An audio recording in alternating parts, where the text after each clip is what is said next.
Returning to school is always a tricky part. Returning after half term or holidays is always even harder. And hopefully this video is just going to give you guys some tips, some advice on things you can do to make that return to work that tiny bit easier, that bit less stressful, a bit more relaxed, make you feel more confident and ready to get back.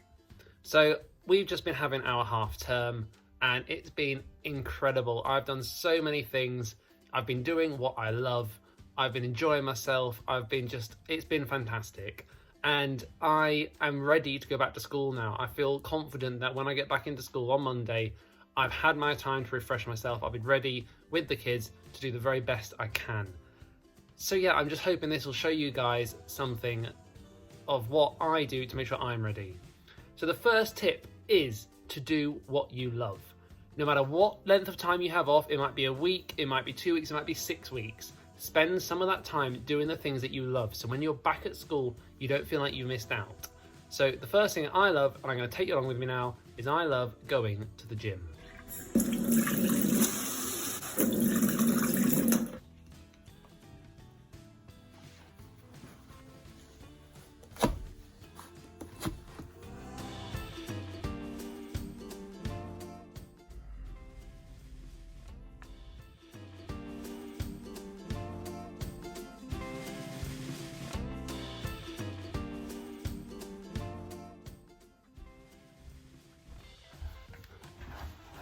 And there you go. That was only 45 minutes I was at the gym for. But I'm feeling so good. I'm feeling so ready to tackle the rest of my day. I've got myself going. I've got myself awake and ready. And this is what I'm talking about. It's nothing to do with how you like at school. It's nothing to do with what's best for the school community. It's all to do with what's best for you guys. And if you can do that, if you can do what's best for you, if you can do what you love, then do it. Do it. Go and enjoy it. And you'll come back ready and refreshed to get going. To get ready for your first Monday back, do what you love. Get yourself doing something that means you've had a quality time, you've enjoyed it, you've used your time well, and then you're ready to get started on Monday. I need to make myself a drink as I am tired, and then we will get ready and talk about tip number 2.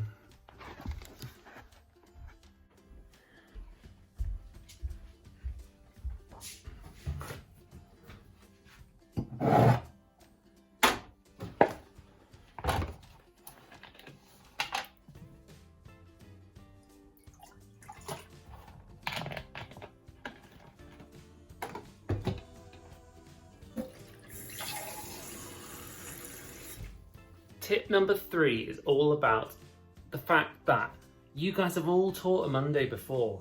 Unless you're at the very start of your NQT year and you've never taught before in school, which is a whole nother ball of nerves, and I understand that. You guys have all taught a Monday. You've all taught a morning first lesson, first week back. You've all done it before and you can do it again. There's no point worrying about it. You've done it. You've already done it before and you can do it again. And you just need to understand that. You need to know that. You need to believe in yourselves, guys. Without that belief in yourself, how are you going to believe in the kids? How are you going to believe in your staff around you? Believe in yourselves that you can do it. Look back at the other Mondays you've done. What have you done beforehand that's helped you? What have you done that's made the kids settle a bit quicker than normal? All those types of things are things that you can use and do again. You've done Mondays before, guys. You've all done them and you'll be great at it all over again. You just need to believe in yourselves, all right? Look back at your previous Mondays, learn from your past experiences. You can do this. We've all done it before. We can all do it again. So yeah, that's tip number 2. Believe in yourselves. Tip number 3 is all about making sure you're planned and you're ready, okay? So much of teachers' stress and so much of the worry comes from feeling unorganised and unprepared. I know it's very true for me. When I get stressed, it's because I might have not quite got something ready for the next day, or I might not quite have thought about how something's going to work. And those are the things that make me worry, that make me stressed, and those are the things I have to eliminate to stop that stress occurring. So I'm sure it's probably the same for a lot of other people, and please let me know down below in the comments what makes you guys stress, what makes you guys worry about going back to school on a Monday. Now, full disclosure in this video, this is right now a Monday afternoon. I'm telling you all the things I did. Yesterday was the last day of our half term, February half term. And these are all the things I did to make sure I was ready, to make sure I didn't feel stressed out on the Sunday night, make sure I was ready when I got to school on the Monday morning. So they are things that actually work for me, and hopefully it might work for you. But yeah, I made sure I was planned and I was ready. I didn't worry too far in the future, but I ensured my first week was all set, was all prepared, and I knew what I was going to be doing. And that just meant when I rocked into school Monday morning, I could just get myself settled in, set up, taught to different teachers. I knew I'd be ready. And it's just that peace of mind that comes from knowing you're prepared. I do not mean plan 3-4 weeks into the future. If you feel like doing it, go for it. But planning 3-4 weeks into the future isn't going to help you on Monday morning. Planning Monday morning is going to help you on Monday morning. So make sure you've got that first day, that first week planned perfectly so you know what you're going to do. If there's something you're not sure of, ask for help. Ask a teacher you know, ask your mentor, ask other teachers to look through it. There's a massive teaching community on Facebook, on Instagram. I'm sure you've got brilliant teachers at your schools you can ask. Go for it, ask them, and I'm sure you'll end up understanding a bit more, end up with some good advice on what to do next. So yeah, that's it. Tip number 3, be planned and be ready. Don't leave it to the last minute. Tip number 4 is all about making sure you're prepped and ready. Now, you'll notice here I said prepped, and last tip was about being planned. Obviously, being planned is important. Make sure you got your planning sorted, as is always important for your teaching. But you have to be prepared as well. What I mean by prepared is things like getting your clothes ready. So as you can see behind me, I've got my suit trousers, my suit shirts, and all this kind of clothes that I'll be wearing ready for the school day. Now, obviously today's Monday afternoon. Last night, I got it all ready for Monday morning, so I just had to pull it on and I was ready to walk out the door. Same thing today. I'm going to get my suit ready, I'm going to get my shirt out, get the tie that I want to wear, have it all prepped, have it all ready. So tomorrow morning when I wake up, it's just a case of putting it on and leaving. It's only a 5-minute job, but 5 minutes on a Sunday evening is a lot shorter time than it feels on 5 minutes on a Monday morning when you're rushed, when you're stressed, when you've forgotten you've got to do something at work. It just saves those little bits that can end up adding up. So I'm going to get myself ready.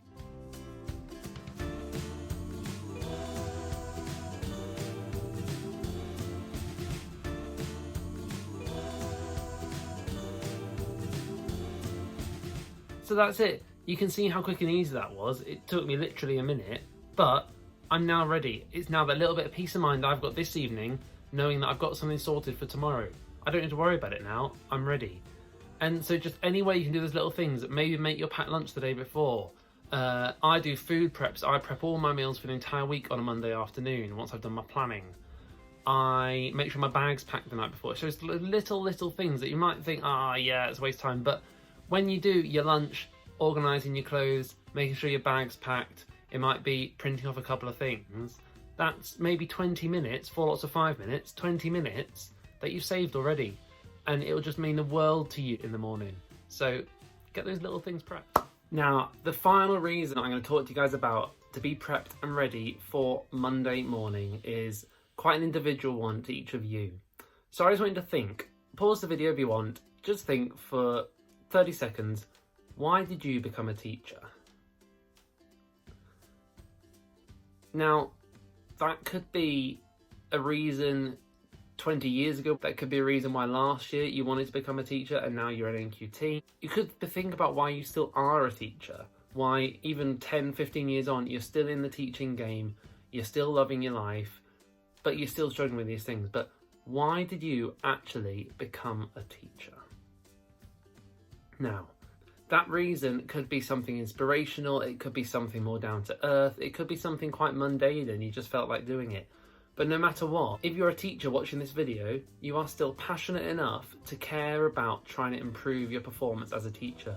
You're passionate enough to care about improving your performance as a teacher during the weekend when you're not even a teacher in school. That's by watching this video, you're trying to find tips to calm yourself down on a Sunday, and you're not even in school and you're still trying to make yourself a better teacher on a Sunday evening. So automatically, guys, you're doing fantastic, you're doing brilliantly. If you're looking at this and you want some help, then you're already doing it, you're already trying to help yourself, and that's brilliant, okay? The reason you wanted to be a teacher might be seeing the kids' smiles in the morning. It might be wanting to help them, wanting to help their understanding of a certain topic like maths. It might just be trying to raise your local area's performance. It might be wanting to give kids chances you guys never had. It could be any one of an infinite number of reasons, but there's a reason you get out of bed on a Monday morning. And no matter what happens on that Monday, there's a reason you come back to school the next day. That's what you've got to think about. It doesn't matter how you feel on a Sunday evening, because on a Monday morning, when you open the door to those kids, you're going to be there, smiling face on, welcoming them back after the weekend, after the half term, after the 6 weeks of holidays, just as happy and professional and outstanding as always. And that's the kind of message I'm trying to get to you guys. Like, Sunday nerves are a thing teachers have. They are a thing every teacher at some point generally has to battle with. Hopefully these tips will give you something that will make it help you. Just believe in yourselves, guys. You can do this. So yeah, my final tip is just think about why you wanted to become a teacher, and know that no matter how you're feeling on a Sunday, you'll be fantastic on Monday. And with that, that's the end of the video. I hope you've enjoyed it. I've enjoyed making it. I think it's quite an important one. And as always, I'm here on a Tuesday. I'm here on a Saturday. I'm always here down below in the comments if you want to get in touch. I'm on Instagram. I'm on Facebook. I've got a whole range of other videos that you'll have seen being linked up there, I think, throughout this video. And hopefully you guys can go and watch a few more, get a few more tips. Just let me know what you think. Subscribe if you're enjoying this. I hope you guys have a lovely week. See you in a bit.